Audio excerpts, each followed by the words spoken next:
Perkenalkan, nama saya Cahaya Simfoni Fabiola. Saya lahir dan besar di Jogja, tepatnya di Sleman. Asma paling dalam saya Nyi Rasmi Wadito. Sejak kecil kebetulan ayah saya pemain violin, jadi saya terinfluence dari beliau. Terus beliau juga sering mengajak saya ke tempat kerjanya, terus sering mengajak saya untuk nonton latihannya.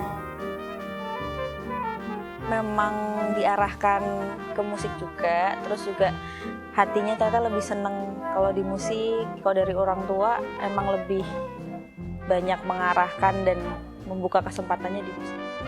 Dukungan keluarga pasti sangat besar, sangat banyak. Apalagi ibu saya yang selalu ngingetin buat latihan. Terus juga keluarga saya seperti om saya yang membelikan flute. Terus saya juga disekolahkan di sekolah musik, dikuliahkan di ISI. Sebenarnya pemilihan flute ini juga diarahkan karena sebelum tertarik ke flute itu saya lebih tertarik ke instrumen lain. Seperti awalnya viola, terus kontrabas sempat tertarik juga, cuman karena kalau kontrabas kan besar sekali, jadi orang tua tidak merestui. Lalu saya juga sempat tertarik dengan sakso, tapi ibu saya memang mengarahkan untuk ke flute aja, karena biasanya pemain flute juga belajar yang lain-lain gitu bisa.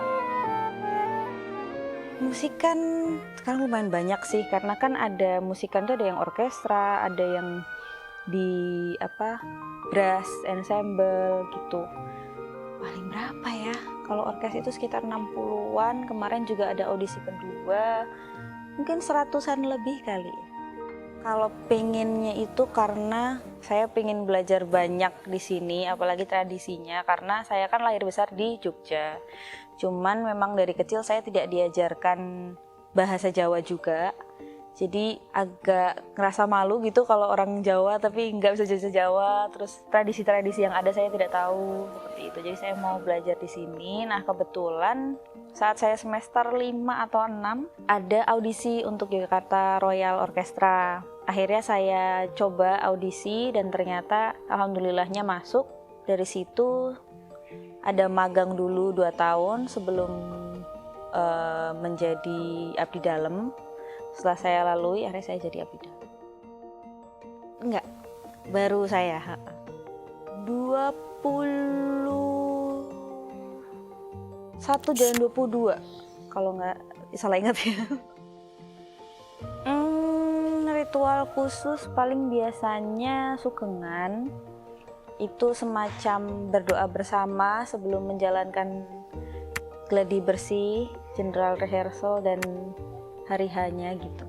Kalau saya pribadi latihannya kebetulan tidak terlalu rajin ya, tapi seminggu paling sehari adalah nyempetin untuk latihan gitu. YRO-nya biasanya sebelum ada kegiatan akan menjadwalkan latihan, mungkin bisa 1 minggu sebelumnya atau 2 minggu sebelumnya.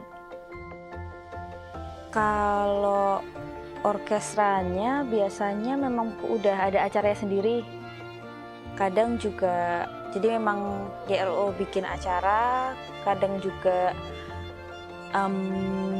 bekerja sama dengan pameran, terus bekerja sama dengan luar negeri gitu.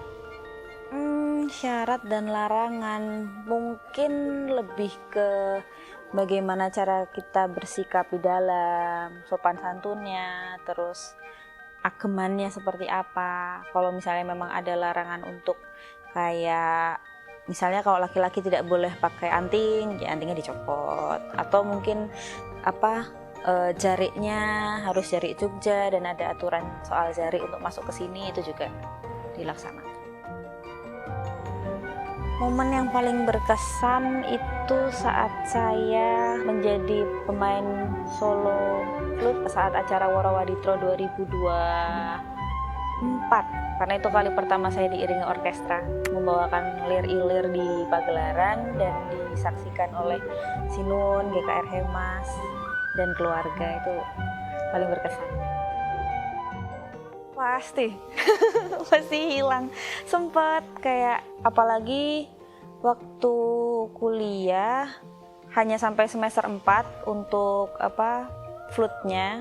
Jadi kan target-target sudah terlaksana yang sebelum-sebelumnya. Terus jadi kayak kehilangan target juga, kehilangan cara untuk ini latihan tuh buat apa sih, mau ngapain sih itu. Tujuan-tujuannya sempat hilang. Tapi alhamdulillahnya ada lagi. Biasanya kalau saya dengan bertemu senior-senior saya, terus nanti biasanya kan ada obrolan-obrolan flute, obrolan-obrolan latihan, terus juga biasanya mereka akan ngasih tips and trick untuk misalnya saya lagi tertarik misalnya musik klasik, saya mau mendalami musik klasik, nah itu nanti ada tips and trick dari mereka untuk latihannya seperti apa. Itu mulai semangat lagi karena kan jadi mulai ada jalannya lagi nih mau ngapainnya. Terus juga kalau misalnya ada partitur yang sulit dan saya belum bisa, itu juga memotivasi.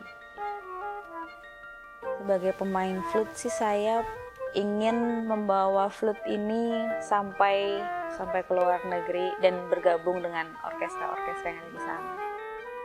Untuk anak muda yang ada di luar sana yang sedang berkarir musik harus tetap latihan. Kehilangan motivasi adalah hal yang wajar, tapi jangan sampai hilang selamanya. Kayak tetap harus dikembalikan lagi motivasinya. Terus juga jangan lupa untuk selalu explore, karena itu juga yang membangkitkan motivasi. Apalagi di zaman sekarang yang musik sudah macam-macam. Kalau misalnya coba semua, gas semuanya. Terus juga jangan melupakan tradisi juga.